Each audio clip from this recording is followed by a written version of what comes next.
Class आज हम आपके साथ कुछ इम्पोर्टेंट जो क्वेश्चन है वो डिस्कस करेंगे। ठीक है, तो जैसे कि पहला क्वेश्चन है हमारे पास, life span of a ovum.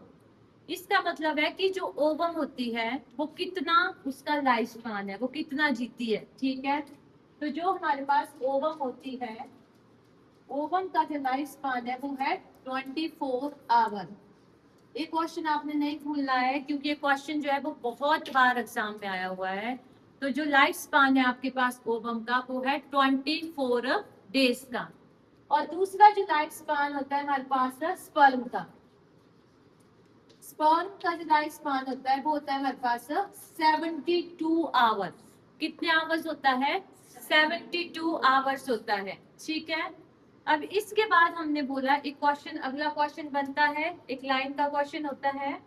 अगला बनता है कि जो best time of the conception कौन सा है, कि हमने अपना ओव्यूलेशन का टाइम कौन सा होता है। एक क्वेश्चन भी बहुत बार रिपीट हुआ है, ओव्यूलेशन का जो बेस्ट टाइम होता है वो कब होता है।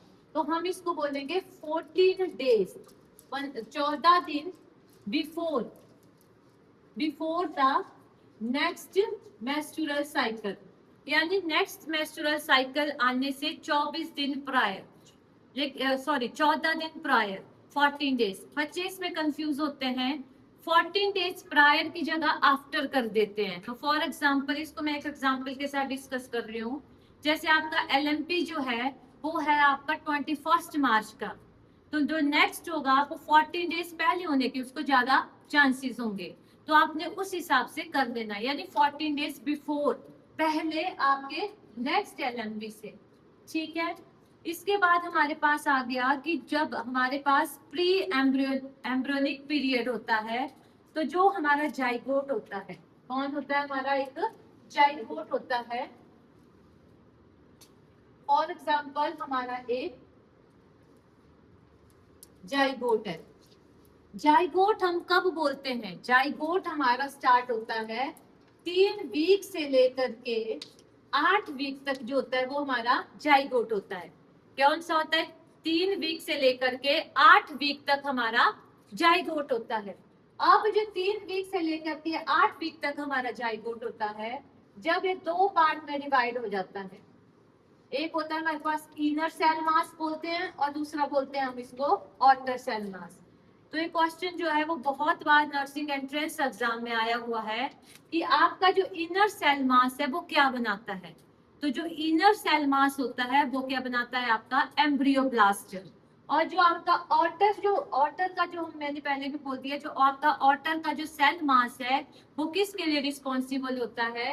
वो एक ट्रोपोब्लास्ट लेयर होती है उसको बनाता है, और ट्रोपोब्लास्ट क्या बनाती है हमारे पास? प्लेसेंटा। तो एक क्वेश्चन रिपीटेड बहुत बहुत बार क्वेश्चन है, इनर सेल मास जाइगोट की फॉर्मेशन करता है और जो आउटर सेल मास होता है वो प्लेसेंटा की फॉर्मेशन करता है।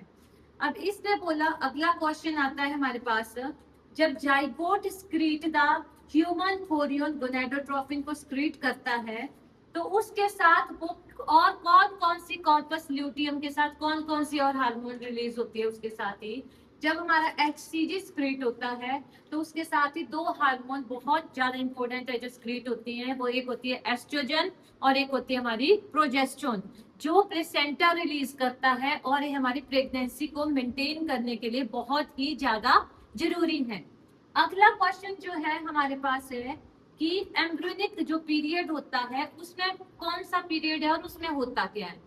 तो जो हमारा एम्ब्रियोनिक पीरियड होता है वो 3 वीक से 8 वीक तक होता है। इसमें मेनली हमारी बॉडी का एम्ब्रियोनिक जो होता है ऑर्गन की ग्रोथ होती है, यानी ढांचा शरीर का खड़ा होता है, अभी ब्लड सप्लाई इसमें रहती है जाने। और इसके बाद हम एक और क्वेश्चन डिस्कस करेंगे कि जो बेबी की जो मूवमेंट होती है, क्विकनिंग जो होती है, वो मदर को सही में कब से फील होती है? तो ये होती है 17 से लेकर के 20 वीक्स तक। बहुत बच्चे इसको भूल जाते हैं, कोई 12 लग जाता है बोलने, कोई 14 लग जाता है। तो फिर भी इसका एक शॉर्ट टिप है, अगर आपको याद नहीं रहती है कि मान लो क्विक, अगर हमारा 20 नंबर का हमसे क्वेश्चन पूछा हुआ है और अगर हम उसको 17 मिनट में उस पेपर को कर देते हैं, मीन्स हमने क्विक कर दिया। तो ऐसे याद रखना है 17 to 20 जो है इसका क्विकनिंग रहता है। ठीक है, थैंक यू सो मच।